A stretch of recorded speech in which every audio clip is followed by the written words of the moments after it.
प्रिय विद्यार्थियों, मैं doctor Bhuwal Singh Thakur, assistant professor, Maharshi Ved Vyas government PG college Bhakhara, district Dhamtari. आज हम बच्चों आप लोगों के साथ एमए द्वितीय सेमेस्टर के अंतर्गत जो पंचम प्रश्न पत्र है, 5वां प्रश्न पत्र है आपका, जिसका नाम है उत्तर मध्यकाल एवं आधुनिक काल, और इसमें एक शीर्षक है, एक चैप्टर है आपका अलग से, छायावाद के कवि। तो आज छायावाद के कवि के अंतर्गत सुमित्रानंदन पंत के विषय में, उनके जीवन और रचना संसार के विषय में एक परिचय प्राप्त करेंगे। छायावाद का पूरा दौर सामाजिक धार्मिक सुधार आंदोलन एवं गांधी के नेतृत्व में राष्ट्रीय मुक्ति संग्राम, जिसे राष्ट्रीय स्वाधीनता संग्राम भी कहा जाता है, से पूरा देश जागृत हो चुका था। असहयोग आंदोलन, सविनय अवज्ञा आंदोलन और उसी श्रृंखला में भारत छोड़ो आंदोलन होता है। और इस पूरे दौर में कवि का मानस क्या सोच रहा है, इसको जानने के लिए सुमित्रानंदन पंत, जिसे आप प्रकृति के सुकुमार कवि भी कहते हैं, स्कूली जीवन में पढ़ते आए हैं। पल पल परिवर्तित प्रकृति वेश, मेखलाकार पर्वत अपार, अपने दृग्निज सुमन फाड़, अवलोक रहा है बार बार नीचे जल में निज महाकार, जिसके चरणों में पला ताल। इस तरीके की लंबी कविताएं, प्रकृति से रिलेटेड लंबी लंबी कविताएं। पल पल परिवर्तित प्रकृति वेश सबसे प्रसिद्ध कविता है, आप पढ़ें स्कूली जीवन में। आपको इस पंत जी से जोड़ने के लिए मैं ये चंद पंक्तियाँ सुनाया। अब हम पंत जी पर गंभीरतापूर्वक बातचीत करते हैं बच्चों। सुमित्रानंदन पंत का जो जन्म था 20 मई 1900 ईस्वी को कुर्मांचल प्रदेश के कौसानी ग्राम में हुआ। कवि बचपन से ही मातृहीन हो गया और पिता तथा दादी के वात्सल्य की गंभीर छाया में उनका प्रारंभिक लालन पालन हुआ। दोनों की मधुर स्मृतियाँ कवि के मन में बराबर संचित रही है।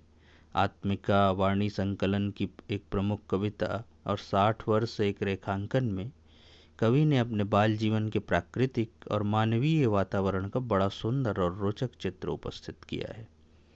7 वर्ष की आयु में चौथी कक्षा में पढ़ते हुए ही कवि सुमित्रानंदन पंत छंद रचना की स्मृति बनी और 1907 से 18 ईस्वी तक के काल को हम उनके कवि जीवन का प्रथम चरण मान सकते हैं। उसने इन 12 वर्षों में प्रकृति के अंचल में रहकर ही काव्य रचना की। बड़े भाई के मेघदूत के सस्वर पाठ, घर के धार्मिक वातावरण और अल्मोड़ा अखबार, सरस्वती, वेंकटेश्वर समाचार आदि प्रसिद्ध पत्रों से कवि के मन में जो काव्य के प्रति अभिरुचि प्राप्त की, वह धीरे धीरे संस्कार के रूप में परिणित होकर प्रथम रचनाओं के रूप में रूप लिया। मैथिली शरण गुप्त और अयोध्या सिंहोपाध्याय हरिऔध की रचनाओं से कवि को छंद योजना में पर्याप्त सहायता मिली। सुमित्रानंदन पंत ने कवि ने अर्थात इन अग्रजों का बड़े सम्मान और प्रेम से उल्लेख किया है। उच्च कक्षा में पढ़ने के लिए सुमित्रानंदन पंत अल्मोड़ा आते हैं और पहली बार सुमित्रानंदन पंत को नागरिक जीवन का यहाँ परिचय होता है और यहाँ उसने अपना नाम गुसाई दत्त, सुमित्रानंदन पंत का पहले नाम था गुसाई दत्त, बचपन में उसे परिवर्तित कर देता है और गुसाई दत्त को छोड़कर अल्मोड़ा में जैसे वो पढ़ने के लिए आते हैं, अपना नाम गुसाई दत्त से बदल कर सुमित्रानंदन रख लेता है। सुमित्रानंदन अर्थात लक्ष्मण होता है, ये अपना नाम सुमित्रानंदन रखता है। यहीं बच्चों एक रोचक बात और होती है। सुमित्रानंदन पंत के फोटो को आप देखते हैं तो उसके लंबे लंबे बाल होते हैं और दैदीप्यमान चेहरा। तो उनके लंबे बालों के बारे में थोड़ा बताते हैं। अल्मोड़ा जब वे आए तो लंबे बालों के साथ उन वेशभूषा का शौक तो था ही और लंबे बाल रखने का भी शौक उमड़ा। तो नेपोलियन का एक युवा अवस्था का सुंदर चित्र उन्होंने देखा। उनके लंबे लंबे बाल थे, कभी देखना नेपोलियन का फोटो आप, तो नेपोलियन के बाल की तरह अपने बाल रखने के बारे में सोचा, और नेपोलियन के फोटो देखने के बाद नेपोलियन की तरह लंबे बाल रखने का वो शौक पालते हैं सुमित्रानंदन पंत, और जीवन भर घुंघराले लंबे बाल रखते हैं। 1918 ईस्वी में कवि अपने मंझले भाई के साथ बनारस चला जाते हैं और जयनारायण हाई स्कूल में शिक्षा प्राप्त करने लगते हैं। यहीं से उनका वास्तविक कवि कर्म आरंभ होता है। 1918 ईस्वी में कवि के जीवन का महत्वपूर्ण वर्ष है। उस वर्ष वे रचना कर्म में गंभीरता से प्रविष्ट होते हैं। उनकी प्रारंभिक रचनाएं वीणा 1927 में संकलित हुई। यहीं काशी में अर्थात बनारस में, वाराणसी भी नाम है, यहीं आकर वाराणसी, बनारस और काशी तीनों एक ही नाम है बच्चों, साहित्यकारों का तीर्थ है ये। काशी में कवि सरोजिनी नायडू, रविंद्रनाथ टैगोर और अंग्रेजी रोमांटिक कवि की रचनाओं से भी परिचित होते हैं, और यहीं वे पहली बार काव्य प्रतियोगिता में भाग लेकर प्रशंसा प्राप्त करते हैं। काशी प्रवास में रविंद्रनाथ टैगोर के साक्षात्कार तथा उनकी लोक मान्यता का कवि पर गंभीर प्रभाव पड़ता है और वह संकल्पित होकर काव्य रचना की ओर दत्तचित्त हो जाते हैं। काशी से लौटकर गर्मियों की छुट्टियों में कवि ने उच्छ्वास और ग्रंथि की रचना की, जो उसके वयसंधिक अतीन्द्रिय प्रेम भाव और अस्पष्ट आंतरिक आकुलता को वाणी देती है। 1919 ईस्वी की जुलाई में कवि म्योर कॉलेज प्रयाग में भर्ती होते हैं और शीघ्र ही छाया और स्वप्न जैसी बहुप्रशंसित रचनाएं वे करते हैं और पूरे साहित्य जगत में एक धाक जम जाती है छाया और स्वप्न के रचना के बाद पंत जी का। सरस्वती में प्रकाशित होने पर इन रचनाओं ने उदीयमान कवि को युग प्रवर्तन का श्रेय दिया। 1922 ईस्वी में उच्छ्वास और 1928 में पल्लव के प्रकाशन ने नई काव्यधारा के किशोर कंठ फूटने की स्पष्ट सूचना दी। इस काव्य काल को बच्चों वीणा पल्लव काल कहा जाता है। ये जो पल्लव था, ये पल्लव में लंबी भूमिका लिखते हैं, और पल्लव की जो भूमिका है उसको छायावाद का घोषणा पत्र कहा जाता है, क्योंकि अपनी लंबी भूमिका में ये रीतिकालीन जो मानसिकता थी, ब्रज भाषा की जो कमियां थी उसे दिखाते हैं, और खड़ी बोली की शक्ति और अपने युग संदर्भ से साहित्य को जोड़ते हुए ये कहते हैं कि रीतिकाल की जो कविता है वो हमारे समय के भावों को व्यक्त करने में वो सिंगारी कविता सक्षम नहीं है। हमें नए युग के लिए राष्ट्रीय जागरण से संबंधित और व्यक्तित्व को चहुं दिशाओं से उठाने वाली कविताओं की ज़रूरत है।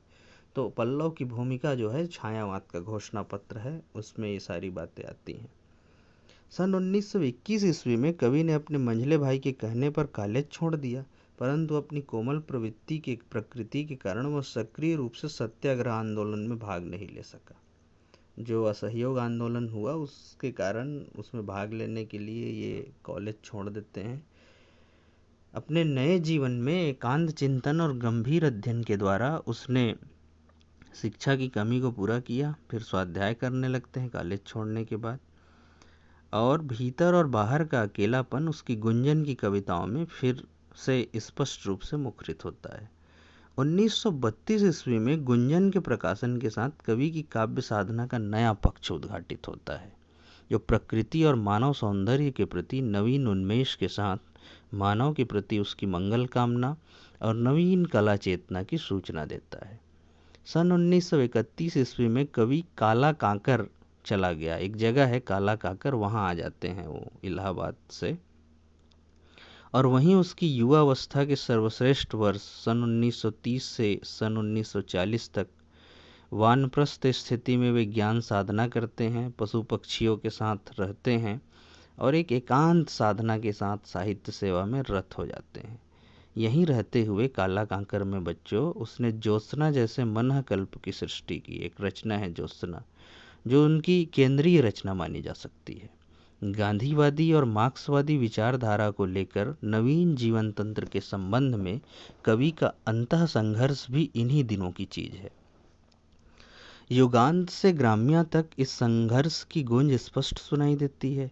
अपने काला कांकर निवास के समय में कवि प्रयाग और लखनऊ के साहित्यिक जीवन से निकट संपर्क में आते हैं और राजनीतिक सामाजिक क्षेत्रों की नवीनतम प्रवृत्तियों की उसे व्यापक रूप से जानकारी होती है। सन 1940 में कवि पंत काला काकर के स्वप्न नीड़ से बाहर आए, वो एकांत का जीवन त्यागते हैं पुनः, और सन 1941 में प्राय एक वर्ष उन्हें अल्मोड़ा में रहना पड़ा और सन 1942 ईस्वी में भारत छोड़ो आंदोलन के वातावरण में उन्होंने लोकायन नाम के एक व्यापक संस्कृति पीठ की योजना बनाई। भारत छोड़ो आंदोलन के दौरान उन्होंने सोचा कि लोकायन नाम से एक संस्कृति पीठ बनाई जाए। इस योजना को कार्यान्वित करने की आकांक्षा से कवि ने अल्मोड़ा के उदय शंकर संस्कृति केंद्र से संपर्क स्थापित किया और 1943 ईस्वी में उदय शंकर की टोली के साथ 2-3 महीने भारत भ्रमण भी किया। सन 1944 ईस्वी में सुमित्रानंदन पंत ने उदय शंकर के कल्पना चित्र के लिए गीत भी लिखे और इसी मद्रास प्रवास में वह पहली बार योगी अरविंद, जिसे महर्षि अरविंद भी कहा जाता है, और उसकी दार्शनिक एवं साधनात्मक प्रवृत्तियों से भी परिचित होते हैं। ये बड़ा चेंज आता है योगी अरविंद से मिलने के बाद, जिसकी चर्चा मैं अब करूंगा। कवि ने सन 1945 से सन 1959 तक के अपने जीवन काल को नव मानवता का स्वप्न कहा है। अब क्यों कहा है बच्चों? स्वर्ण धूलि से उत्तरा, ये रचनाएं हैं इनकी। स्वर्ण धूलि एक रचना है, एक उत्तरा तक के स्फुट काव्य में कवि की अरविंदवादी या चेतनावादी काव्य भूमि का विशद दर्शन होते हैं। उनके जो स्वर्ण धूलि और उत्तरा नाम के काव्य हैं उसमें हमको नव अरविंद या अरविंदवादी या नव मानवतावादी जो चेतना है उसके दर्शन मिलते हैं। अरविंद के प्रभाव में कविताएं लिखते हैं। अलग अलग दौर में अलग अलग शिफ्ट बदले इनकी कविताओं की। छायावादी रचनाएं भी लिखे, प्रगतिवादी भी लिखे और अरविंद दर्शन से प्रभावित रचनाएं भी लिखे, नव मानवतावादी दर्शन से प्रभावित रचनाएं लिखे। तो अलग अलग दौर में कविताओं का जो स्वर था परिवर्तित होता है, ये बड़ी विशेषता है सुमित्रानंदन पंत की। सन 1946 ईस्वी में प्रयाग लौटकर कवि एक बार फिर नई सांस्कृतिक प्रवृत्तियों के उन्नयन की दिशा में प्रयत्नशील होते हैं और वे लोकायन की योजना को मूर्त करना चाहते हैं, परंतु साहित्यिक क्षेत्र की गुटबंदियों के कारण कवि को इस प्रयत्न में सफलता प्राप्त नहीं होती। सन 1950 ईस्वी में वह ऑल इंडिया रेडियो के परामर्शदाता के पद पर नियुक्त हो जाते हैं और सन 1957 ईस्वी की अप्रैल तक वह रेडियो में प्रत्यक्ष रूप से संबद्ध रहते हैं, ऑल इंडिया रेडियो में। इस कार्यकाल के दौरान वे रजत शिखर, शिल्पी, सौवर्ण और अतिमा के नाम से उसके काव्य रूपक तथा संग्रह प्रकाशित कराए।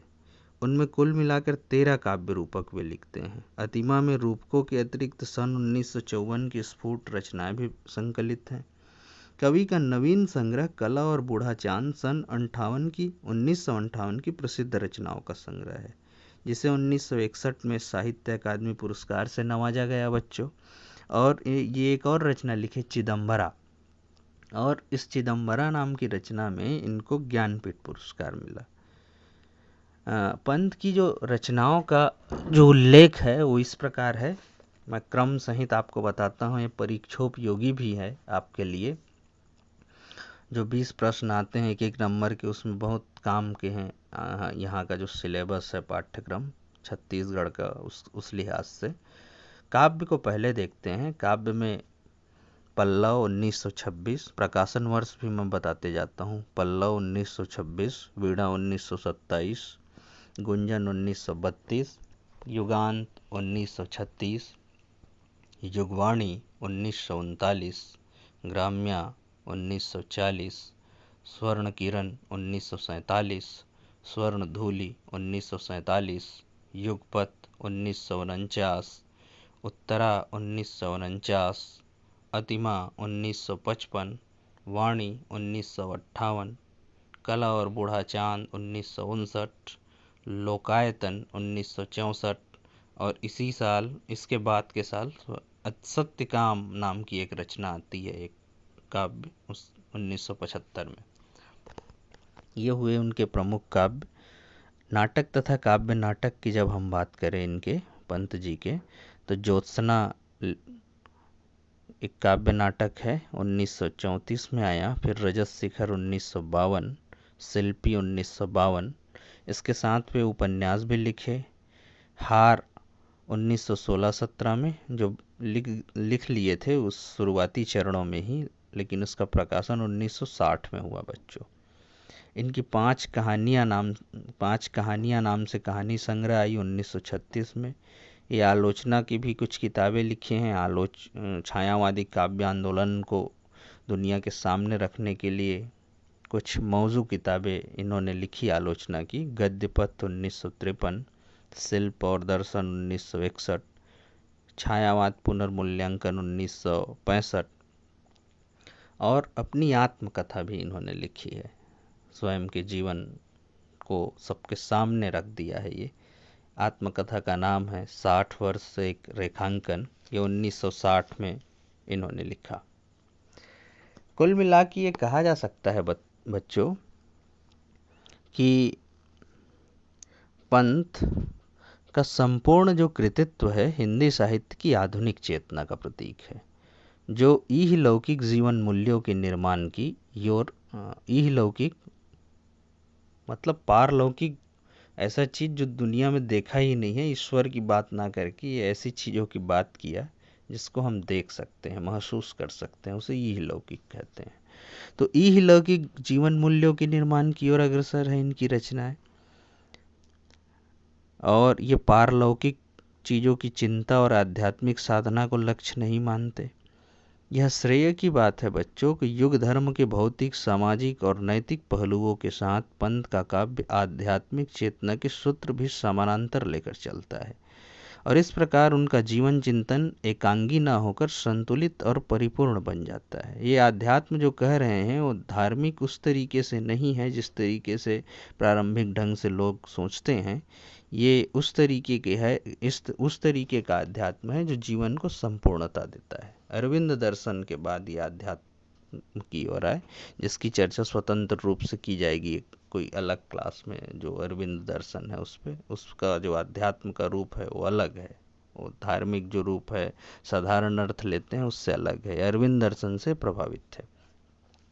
सुमित्रानंदन पंत प्रकृति, नारी, सौंदर्य और मानव जीवन की ओर देखने की मध्य वर्गीय जीवन दृष्टि को अपरिमित परिष्कार दिया, और राष्ट्र रंग भेद से ऊपर उठकर अखिल मानव की कल्याण कामना को उसी तरह मुखरित किया जिस तरह हिंदी के मध्ययुगीन संतों और भक्तों ने मानव की महनीयता की मुक्त कंठ से घोषणा की थी। उत्तर रचनाओं में कवि परात्पर सत्ता के आरोहण अवरोहण की आध्यात्मिकता में निर्माण की ओर अग्रसर हुआ है, परंतु इस चेतनावादी भूमि को छोड़ भी दे तो पंत का भूवाद अंतर्राष्ट्रीय चेतना से संपन्न सार्वभौम मानवता का मंगल घोष है। यह कहा जा सकता है बच्चों कि मध्य युग की सामान्य काव्य चेतना को विषय वस्तु और भाव अभिव्यक्ति दोनों दृष्टियों से कहीं अधिक प्रशस्त और ठोस जीवन भूमि पंत के भविष्य कल्प में प्राप्त हुई है। आधुनिक हिंदी काव्य को व्यक्तिमत्ता, भाषा सामर्थ्य तथा नई छंद दृष्टि प्रदान कर उन्होंने खड़ी बोली की काव्य शक्ति का जो संवर्धन और परिष्कार किया है, वह स्वयं अपने में एक सुंदर महत्वपूर्ण देन कही जा सकती है। यही नहीं, उनकी गद्य रचनाएं भी आत्मिक चिंतन और श्रेष्ठ अभिव्यंजना से पृष्ठ है। काव्य के अतिरिक्त गद्य क्षेत्र में पंत का योगदान नाटककार, कहानीकार, समीक्षक, निबंधकार और उपन्यासकार के रूप में रहेगा, जिसकी मैंने पूर्व में रचनाओं के क्रम में बात कही। उनका जो ज्योत्सना 1934 में लिखा उन्होंने, वो श्रेष्ठ प्रगीत नाटक है जिसमें कवि कल्पना रंग बिरंगे कुतूहली पात्रों को मूर्तिमान करते हैं। 5 कहानियां नाम से इनकी रचनाएं, जिनकी मैं चर्चा कर चुका हूँ। आकाशवाणी की जो आवार्ताएं हैं वो बड़े नए विचारों को भारत में फैलाया।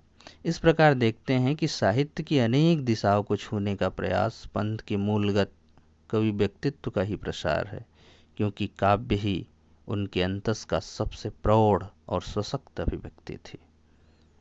इस ऑडियो को बनाने में बच्चों और पंत को जानना है आपको तो छायावाद नाम की एक किताब है नामवर सिंह की, वो आप पढ़ जाइए। 60 वर्ष से एक रेखांकन है, स्वयं सुमित्रानंदन पंत की आत्मकथा, वो पढ़िए। और सुमित्रानंदन पंत पर एक शानदार किताब है, सुमित्रानंदन पंत, जिसको शांति जोशी जी ने लिखा है, इसका आप अध्ययन कीजिए। ये इन सब पुस्तकों के माध्यम से सुमित्रानंदन पंत जी को और करीब से आप जानेंगे और छायावादी काव्य के साथ ज़्यादा न्याय कर पाएंगे।